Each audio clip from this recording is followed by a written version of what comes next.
It's the 80s Experience on FM 88.5 KSBR with J.J. Buchanan, the lovely, talented Miss Terry Nunn from the band Berlin. Terry, what's going on? Hi, JJ. Well, I'm moving, so I'm in box world right now. I'm up to my face in boxes at the moment. And you're in the middle of starting up a new tour. You got a radio show. You got a new album you're working on. You're a busy girl. It's kind of boring around here. Never a dull moment in Terry's world. I know that. Yeah, there's a lot going on. It's good though. It's a lot of dreams coming true, right, just all at once. And it's always good to be busy, right?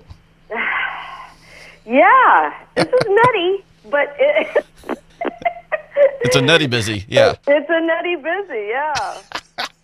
That's too funny. So Terry, let's start back way back when. No, I'm just kidding. Back in the 1970s when you started Berlin. I mean, you and John started Berlin here in Los Angeles. And who were you really influenced by when you were growing up musically here in Los Angeles? Well, we loved the electronic world, and John really turned me on to that. I met John, and I loved all different kinds of music, but I didn't really know what was going on. He was showing, he's playing me stuff from Germany and from England, a lot of bands that were doing a lot of electronic music at the time that really hadn't happened in America yet. Mm-hmm. And I fell in love with it, and we both just thought, yeah, let's go in that direction. So it was like, Kraftwerk, and I think Gary Newman had started at that point, Ultravox. Mm-hmm. These bands were just completely unheard of, and that sound. And when we started playing it ourselves in the clubs here in LA, I mean, people were like, "What?" They just didn't get it. They'd never heard synthesizers. They didn't understand looking at a band that had weird sounds and a bass that didn't come out of a guitar. Right. I mean, they were just really confused by what we were doing. But we got better, and the songs we just kept writing and trying out the music, and it eventually caught on. And how did that first recording contract come about, Terry? The first recording contract came in a very unusual and exciting way for us, because when we first tried to get a recording contract, all the labels were doing the same thing as the audiences. We were getting an audience, but the labels were like, well, we don't know what you guys are. And so, they just weren't ready to jump in with something that weird and different. So we ended up getting our first deal with a little label that started up called Enigma, and they put out our first record. Their first two signings, by the way, were Berlin and Motley Crue. Wow. Yeah, I mean, they just took off. I mean, the record got picked up. Sex Ima got played on K-Rock out here, and that exploded the record. Right. And when the numbers came in, we sold like 25,000 copies in a month. Then all the record labels are noticing, and then they all came back and said, oh, you guys are pretty good, and this music's really happening.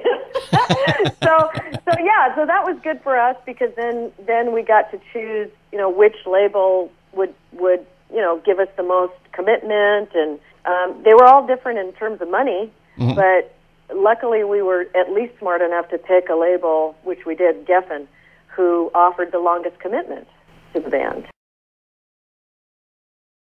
Very cool. And the great song from the first EP, I remember talking to you before from the Pleasure Victim EP. I know you guys went in to record the music video for the song The Metro like at 3 a.m. in the morning, and you had to leave the next day for a tour, and you were crying. What's the background on that? Yeah, there's a scene in that video where I'm walking or stumbling around crying. It's hilarious. They'd done all the sets, and they were great, and they painted all this stuff so it looked kind of like a weird subway scene, and I was so tired that I was just basically like not making any sense. There were just words coming out of my mouth. I was like, oh yes, and they said, oh cool, just roll the cameras. Let's just walk, Terry. Just walk. I'm like, I can't do this anymore. And they're filming it, right? Wow. And they put it in the video. It was perfect. So I know you and John had something to do with the Sex Ima song. Please tell me the story behind that. Well, the Sex Ima song came about because we had done the rest of the songs, and we wanted something upbeat and dancey, and he started playing that old Muddy Waters tune, the I'm a Man blues song. He was just playing around with that. Mm-hmm. And then I was throwing around ideas in the studio and took the track home, the music he was playing with, the riff, and came up with the idea for the lyric, which was basically a message to my boyfriend at the time that I wanted some more fun sex than we were having, because we were kind of in a rut and things really weren't going so great. You know, it was okay, but it was kind of boring, and I wanted to try some new things. Mm-hmm. So that's how I wrote the lyric basically to him, and we took it from there and created a song out of it. And the tune Masquerade, I always loved that tune. What was the story behind that? I've heard from other sources that it was about an auditioning process. What's the story behind Masquerade? Let me get that one back. And that was the music track was written by Chris Velasco, who was our guitar player at the time. Mm-hmm. And the words, what did he write that about? I mean, it's clearly about a long gone time. I believe he just took the idea of Berlin and the heyday of that city, which is one of the reasons we wanted to be called that, because it was just such a bastion of and creativity and art mm-hmm. in the middle of hell, you know, in the middle of communism at the time. That's what we were kind of trying to get that feeling going with the band, and I think that was his image that he was writing about. And that's perfectly fine. And then the band Berlin actually released their album Love Live, which is one of my personal favorites, and it featured a song called No More Words, which was actually released as a single for the movie Vision Quest, but it wasn't on the original soundtrack. What's the story behind that? That song was, it was originally released as a single, and it was our first charting, top 40 song. Right. Before that, we were kind of to the left mm-hmm. of the charts, but that charted. And then I believe Geffen licensed it to that movie. Okay. So that's all I know about it. I mean, of course, they got our approval, and that was fine with us. But I'm not sure why it didn't end up on the soundtrack. Yeah, it was weird because I read somewhere where it was A Number of Words was the flip side to, I think, one of Madonna's tracks on the 45 from back then, and they were promoting mm-hmm. the movie, but it was never on the actual LP. It's weird, something like that. Yeah, I think Geffen had control of that soundtrack, so Gotcha. I think they were putting their own songs on it. And speaking of the city of Berlin, I always loved the track "Dancing in Berlin." Was the inspiration behind that tune because the city of Berlin, or what's the background on that tune? Yeah, we're doing that in the show live right now. Wonderful. We did an updated version of that. Just getting the lyrics back in my head. I don't think it's that deep. I think it's just about dancing around and dancing in Berlin. I don't think there's really a story. At least there isn't for me. Another happy song. Okay. Yeah. Okay. It's just a happy let's dance song, yeah. And I know, Terry, you've told this story 1,000 times, probably to me. What's the interesting story behind the great big, huge monster hit, Take My Breath Away? The great big story behind that is that came into our lives when we were doing No More Words with that producer. He was absolutely huge at mm-hmm. the time, and we were in love with them, Giorgio Moroder, because he was working with artists and creating music all the way from Donna Summer to Blondie to David Bowie. We were just in love with this guy, and we begged him to work with us, and he was so expensive that we could only do one song with him. That's all the money we had to get him to come in and do.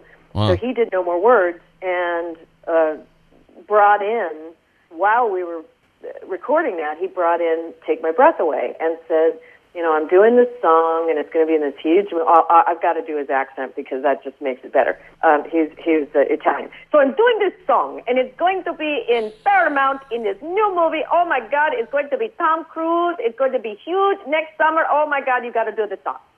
So John and I are listening to it, and he plays the song, and John's like, I hate it. It's just not. It's not Berlin. It doesn't fit. I don't want to do it. Mm-hmm.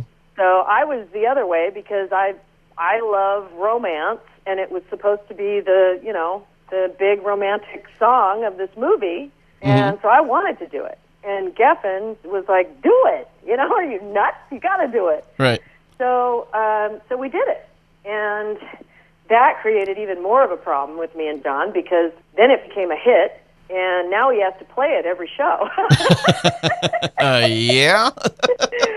But I loved it. I mean, it just opened up the whole world for us, and won an Oscar and a Golden Globe, and you know, all over the world. So it was a great experience for me. And I know when I talked to you about 6 months ago, maybe it was even longer than that, you were on tour with NXS, and now you're on tour yourself. You've got a great show coming up on April 20th at the House of Blues in Anaheim. You got a new radio show. You got a brand new studio album, new tour. Tell me all about it, Terry. Yeah, it's a busy time. The new album is really exciting. It's a new producer-writer team that I'm working with. One guy, he's well-known. He's famous, actually, now, and he's an old friend. Marty Fredrickson, his hits have been with Aerosmith and Sheryl Crow. And he brought in this other guy because I want to do, like, a lot of electronic and dance music. That's what I'm into right now. So this guy, Derek Canavo, is from a band called Elegy, who I really love, and he's now producing and working with artists. So he came in, and the three of us are creating this music, and it's off the hook. It's just so good. I can't stand it. Anyway, so this is going to come out. This will come out this year, and the songs I'm starting to put in the show to get audience feedback. I think it's going to be a pretty great, exciting tour for us. Very cool. And I know we're not supposed to promote other radio stations, but I'm so happy that you're going to be on the radio in Los Angeles doing your own radio show. Thank you, JJ. Yeah, it's a great station because, like you, they give us the freedom to play and program whatever we want. So my show is on 88.5 KCSN. It's every Saturday night, 6 to 8, and I do mainly a lot of electronic music. I also throw in a lot of just fun songs because it's Saturday night and, you know, people want to party, so there's a lot of that too. But it's a wonderful thing. It's a really cool show. Very cool. And Terry, do we have a release date for the new album yet? No, but we're shooting for fall. We're working feverishly, and we are shooting for a fall release.